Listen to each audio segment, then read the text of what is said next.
یہ کہانی عشق، محبت اور کچھ ادھورے لمحوں کی ہے، جہاں دو دل ایک دوسرے کی محبت میں گہرائیوں میں جا کر جڑتے ہیں، مگر تقدیر کی مہریں کبھی کبھار انہیں چوٹ بھی دیتی ہیں۔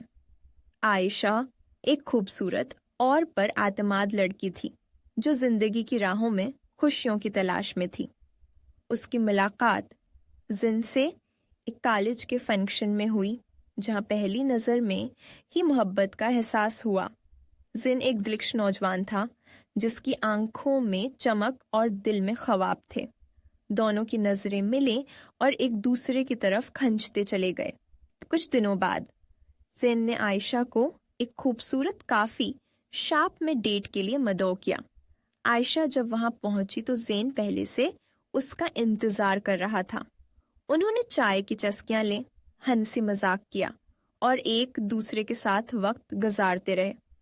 عائشہ نے محسوس کیا کہ زین کے ساتھ وقت گزارنا اس کی زندگی کا سب سے خوبصورت لمحہ ہے۔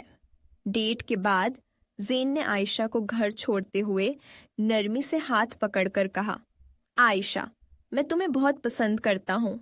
عائشہ کی آنکھیں چمک اٹھیں۔ میں بھی زین، اس نے مسکراتے ہوئے جواب دیا۔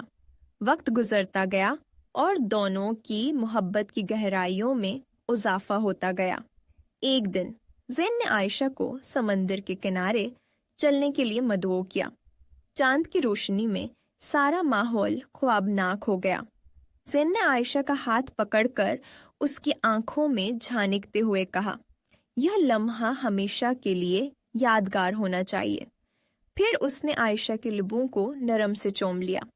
یہ ایک گہرا پرجوش کس تھا جو محبت کی شدت کو بیان کر رہا تھا۔ عائشہ کی آنکھیں بند ہو گئیں اور وہ اس لمحے میں کھو گئی، جیسے جیسے وہ دونوں سمندر کی لہروں کے ساتھ سیر کر رہے تھے۔ زین نے عائشہ کو گلے لگایا اور کہا، ہمیشہ ایک دوسرے کا ساتھ دیں گے۔ لیکن محبت کی راہ میں ایک مشکل لمحہ آیا۔ عائشہ کی والدہ کی طبیعت اچانک خراب ہو گئی۔ عائشہ کو اپنی ماں کی دیکھ بھال کے لیے شہر کے دوسرے حصے میں جانا پڑا۔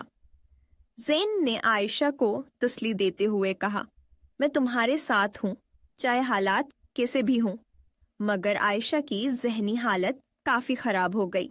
اس کی محبت میں ایک ادھورا سا احساس ابھرنے لگا۔ چند دن بعد جب عائشہ واپس آئی تو زین اس کی آنکھوں میں اداسی دیکھ کر فکر مند ہوا۔ اس نے عائشہ سے کہا، کیا ہوا؟ میں محسوس کر رہا ہوں کہ تم خوش نہیں ہو۔ عائشہ نے گہری سانس لی اور کہا، میری ماں کی طبیعت زین، میں چاہتی ہوں کہ میں زیادہ وقت اس کے ساتھ گزاروں۔ زین نے عائشہ کے ہاتھ کو مضبوطی سے تھام لیا۔ ہم سب کچھ مل کر حل کریں گے۔ اور اس کے بعد انہوں نے ایک دوسرے کے قریب ہو کر ایک محبت بھرا کس کیا، جس میں تمام درد اور غم ختم ہو گئے۔ یہ کس ان کی محبت کی مضبوطی کو ظاہر کر رہا تھا۔ محبت کا یہ سفر مزید آگے بڑھتا گیا۔ عائشہ اور زین نے اپنی زندگی میں ہر لمحہ جینے کا فیصلہ کیا۔ ان کی کہانی عشق کے ان لمحوں کی عکاسی کرتی ہے جہاں محبت کی ہر چھوٹی بڑی بات دل کو گرما دیتی ہے۔ اگر آپ کو یہ کہانی پسند آئی ہو تو ہمارے چینل کو سبسکرائب کریں اور ویڈیو کو لائک کریں۔ محبت کی ان کہانیوں کو مزید سننے کے لیے ہمارے ساتھ جڑے رہیں۔